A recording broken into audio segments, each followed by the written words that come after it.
Bismillahirrahmanirrahim. Assalamualaikum warahmatullahi wabarakatuh.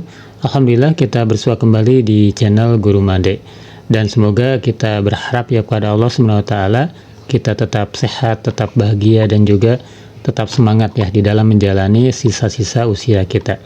Dan Bapak Ibu yang saya hormati, hari ini bertepatan dengan perayaan Hari Raya Idul Fitri. Dan saya mengucapkan selamat Idul Fitri.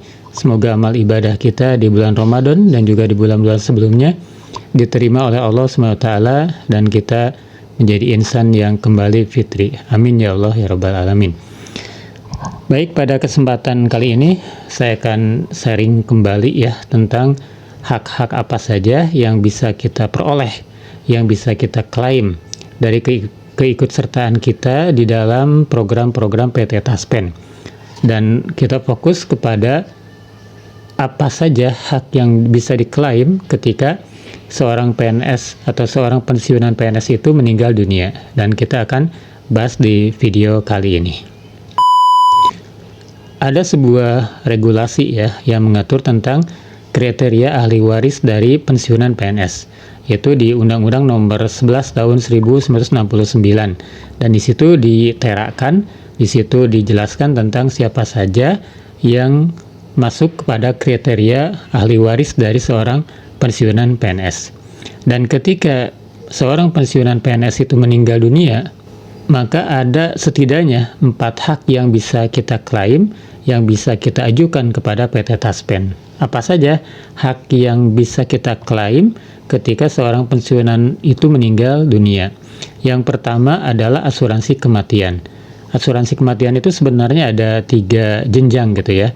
Ada yang rupiah 8 juta, kemudian yang 6 juta dan juga 4 juta.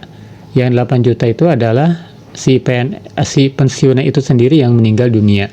Maka bisa diklaim oleh ahli warisnya, baik istri, suami ataupun anaknya, yaitu sebesar 8 juta rupiah. Kemudian yang 6 juta rupiah itu kalau si istri atau suami dari pensiun itu yang meninggal dunia, maka ini bisa diklaim juga oleh suami atau istri atau anaknya gitu ya. Kemudian yang ketiga 4 juta rupiah ya. 4 juta rupiah ini bisa ketika kondisinya adalah seorang anak yang masih tanggungan di dalam pensiunan masuk ke tunjangan keluarga, meninggal dunia, maka itu klaimnya sebesar 4 juta rupiah. Jadi yang pertama hak yang bisa kita klaim adalah asuransi kematian ya. Kemudian yang kedua, hak yang bisa kita klaim kepada PT Taspen ketika seorang pensiunan itu meninggal dunia adalah uang duka wafat. Berapa besaran dari uang duka wafat ini? Uang duka wafat itu besarnya adalah 3 kali gaji terakhir ya. Jadi 3 kali gaji terakhir itu adalah besaran dari uang duka wafat. Bisa Bapak Ibu klaim melalui online, yaitu di tos.taspen.co.id, ataupun secara manual. Bapak Ibu bisa datang ke PT Taspen atau ke mitra bayarnya dan komunikasikan. Tentu ada syarat-syarat, ada berkas-berkas yang harus disertakan ya. Kalau secara online itu bisa langsung kelihatan berkas apa saja yang bisa atau yang harus disiapkan oleh Bapak Ibu ya. Jadi yang kedua adalah uang duka wafat ya. Kemudian apa lagi yang bisa kita klaim ketika seorang pensiun itu meninggal dunia? Yang ketiga adalah pensiun terusan. Pensiun terusan ini adalah 4 bulan dari kematian seorang pensiun PNS, maka ahli warisnya itu mendapatkan pensiunan yang jumlahnya sama dengan gaji pensiunan terakhir ya ketika pensiun itu meninggal dunia, sebanyak 4 kali atau 4 bulan ya. Jadi besarannya seperti itu. Bagaimana cara mengajukannya? Sama ya, Bapak Ibu bisa mengajukan secara online, yaitu di tos.taspen.co.id. Ini sering saya bahas ya tentang bagaimana cara mengajukan secara online ya tentang klaim-klaim yang menjadi hak kita sebagai pensiunan.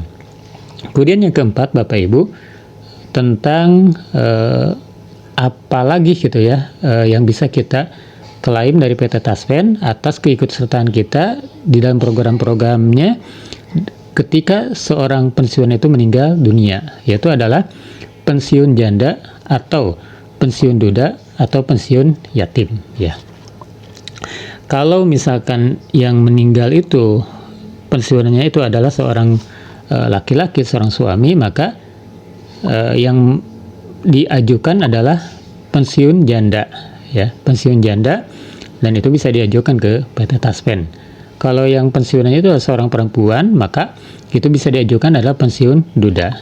Kalau tidak ada ahli waris suami ataupun istri, maka itu ke anak, maka itu yang diajukan adalah pensiun yatim, ya. Anak itu pun harus memenuhi syarat, ya. Menurut Undang-Undang Nomor 11 Tahun 69 itu ada syaratnya, yaitu berusia di bawah 25 tahun, ya. 25 tahun dengan syarat-syarat tertentu, ya. Sebetulnya batasnya adalah 21 tahun, tetapi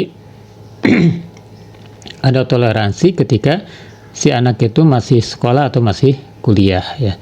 Nah, demikian Bapak Ibu, setidaknya ada 4 hak yang bisa kita klaim.